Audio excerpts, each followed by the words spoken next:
Hi, I'm Carrie Piper, and I'm a National Geographic educator. I'm not sure about you, but when I was growing up, I always used to take a globe, spin it around, and see where I would land on to see what new areas I could explore. So how can we create that same experience for our students who might not have access to a globe?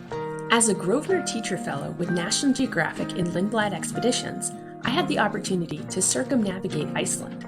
While packing for my expedition and considering back-to-school shopping, I took inspiration from Townsend's folding globe. He was a teacher himself.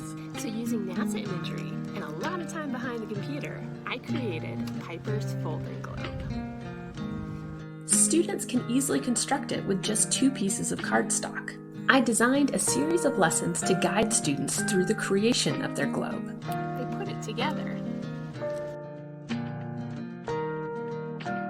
Students will diagram the inside of the Earth with the processes and forces that move the plates and the resulting geohazards on the surface.